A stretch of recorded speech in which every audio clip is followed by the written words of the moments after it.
Salut les gens bon vapeur, bienvenue dans ce nouveau Critic Man spécial série et encore un programme copieux puisque 8 séries aujourd'hui vont passer au crible de mes petites griffes. C'est comme ça que je regarde les films, je passe mes ongles dessus comme ça.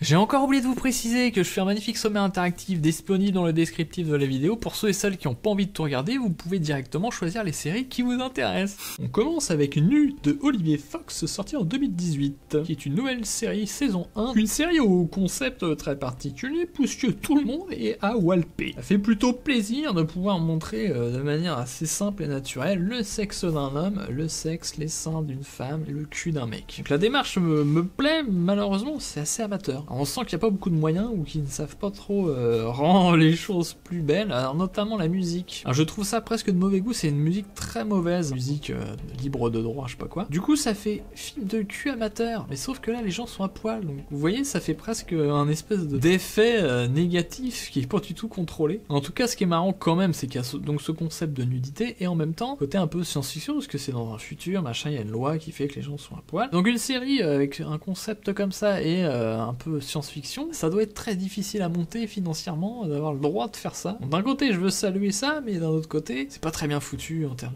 de ne serait-ce que de personnages, d'intrigue, espèce d'incohérence en fait. À un moment vous avez une femme voilée qui revendique parce qu'elle fait partie de la rébellion de faire des actes un peu violents pour des attentats etc. pour faire bouger les choses. Je préconise des actions ciblées et violentes. En tout cas, moi, je suis prête à me sacrifier pour la lutte. Et quelques minutes plus tard, on la voit et elle parle un peu n'importe comment de « Ouais, je suis bien gaulée et tout. » En vrai, je suis hyper bien gaulée. Ouais, j'ai descendu ouf et tout. Avec une espèce de légèreté qui n'a plus aucun rapport. Alors oui, quelqu'un peut à la fois être grave et léger, mais là, en termes de caractérisation, on comprend pas qui elle est. Enfin, vous voyez ce que je veux dire? Il y a une espèce de flottement. Et d'élégance. C'est surtout pour que ces porcs arrêtent de nous souiller avec leur regard lubrique.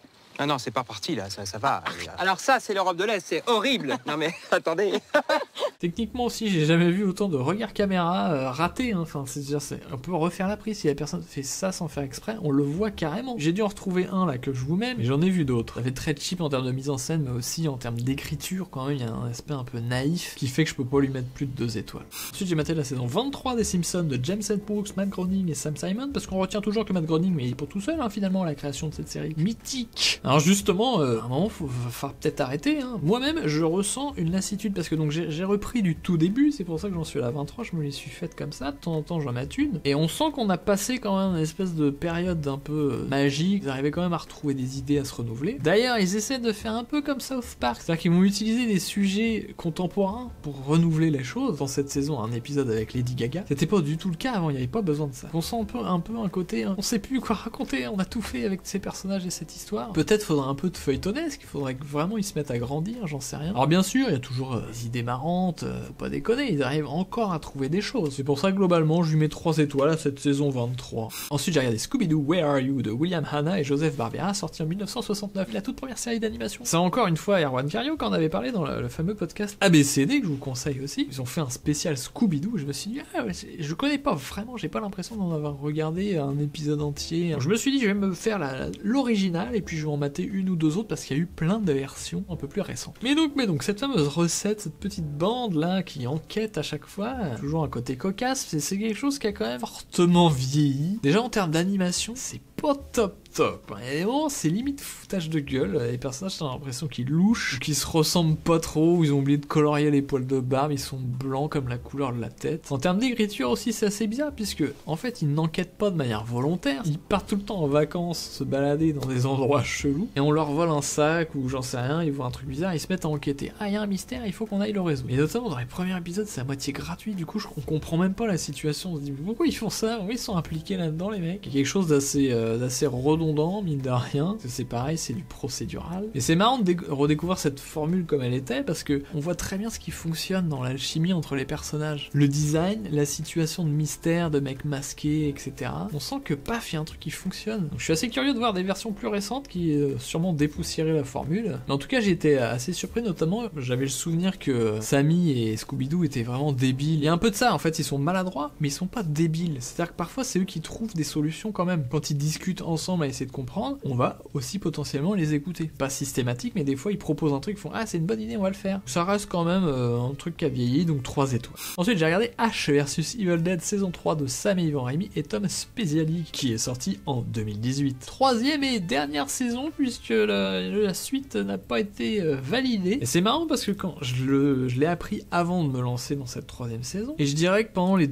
presque 3 premiers épisodes, je me disais que c'était pas très grave finalement, c'est quelque chose d'assez léger. Série B, il y a des bestioles, on met au côté un peu cheap, qui est pas forcément gênant dans l'absolu, mais les personnages un peu légers, l'écriture, machin. Pas grave que ça s'arrête maintenant, ils ont quand même réussi à faire 3 saisons. Et puis arrivé au dernier épisode, là je me suis dit putain, ça me fait chier qu'il n'y ait pas la suite. Alors c'est parce que notamment sur vraiment le dernier épisode, il y a une espèce de basculement, on se dit mais qu'est-ce qu'ils vont en faire? Tu peux pas complètement le désamorcer ce truc là, parce que souvent t'as le twist de fin, tu te dis bon ok, en fait il va être très vite annulé, on va repartir là où on en était avant ce twist. Et là ça amène quelque chose que t'as quand même envie de voir, elle va explorer un nouveau territoire. Au-delà de ça, la série quand même reste assez marrante, ce mélange justement horreur, mais pas horreur flippante, horreur un peu débile gore, série B, avec des trucs en latex, du vrai sang qui gicle. Il y a une physicalité qui fait plaisir. Le petit délire, le Necronomicon, les personnages, et quelque chose dans la mythologie qui prend aussi. Tu t'attaches à ce groupe, ce style qui est hérité des années 90, qui n'existe plus trop, espèce de nonchalance, de bonne humeur dans un groupe comme ça, espèce de convivialité à l'ancienne qui est assez cool. Donc après il y a quand même des flottements, c'est pour ça que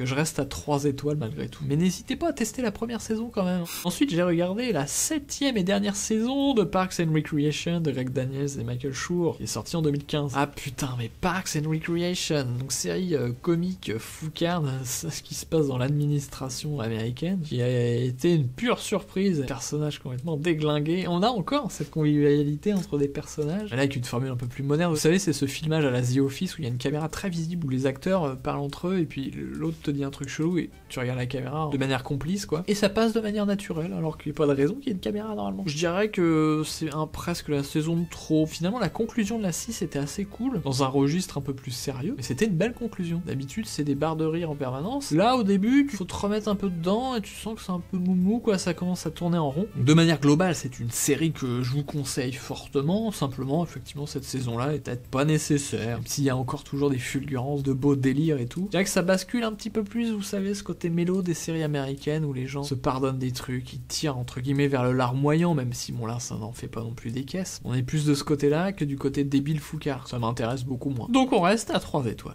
Ensuite, j'ai regardé La Servante Écarlate, première saison de Bruce Miller, sortie en 2017. Ah là, on est sur un tout autre registre, à l'opposé du spectre émotionnel.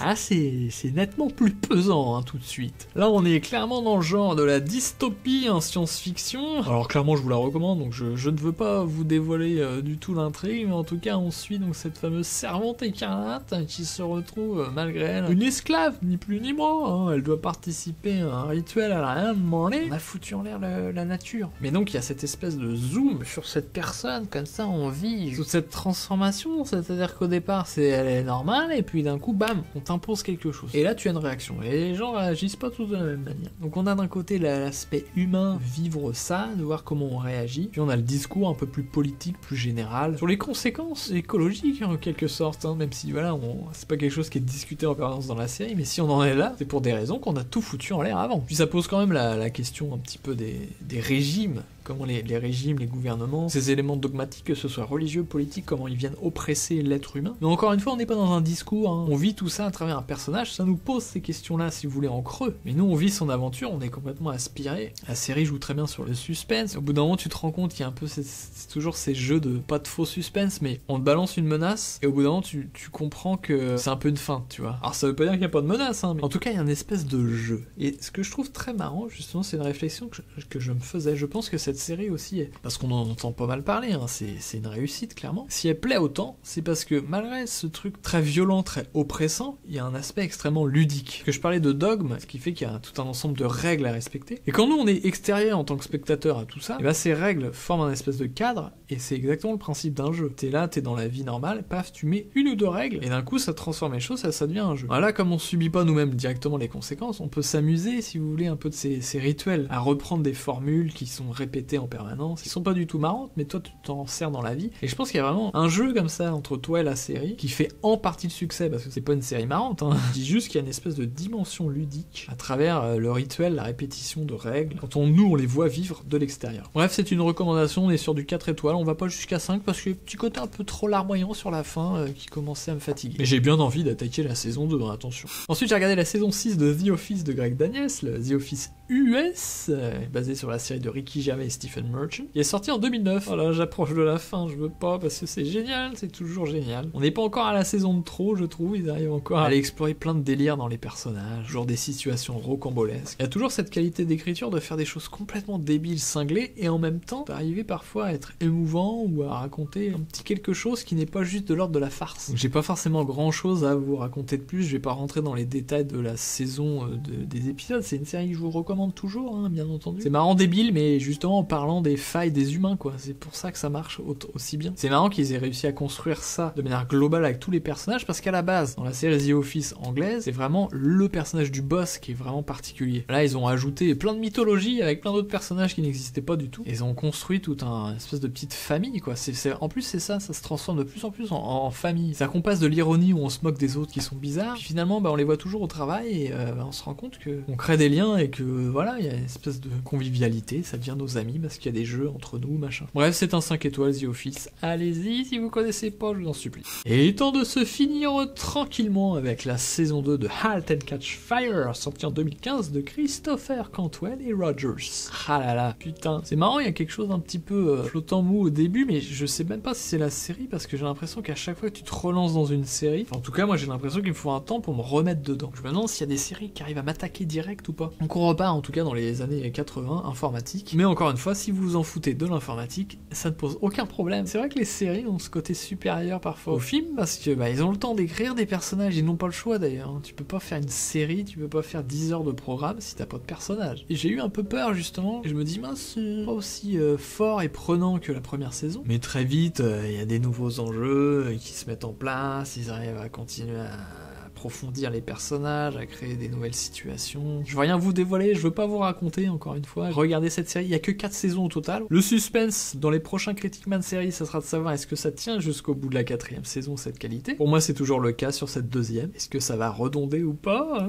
Attention. En tout cas, voilà, on est encore sur du 5 étoiles. Ça sert à rien que je m'étende, je pense, sur les séries où je vous parle de la saison suivante. Simplement de vous dire si c'est toujours de la bonne qualité, de la bonne cam ou pas, hein, parce qu'il y en a pour prendre sa petite dose de drogue. Et tant que je m'arrête, de toute façon, j'arrive au bout du rouleau, puisque j'ai enregistré toutes les émissions en même temps, je suis un malade, je n'ai plus de voix, mes yeux sont explosés, ça se voit peut-être. En tout cas, si ça vous plaît, ces petites reviews, vous pouvez bien évidemment aider la chaîne avec le like, l'abonnement, et si vous voulez me soutenir vraiment, vous avez le Tipeee.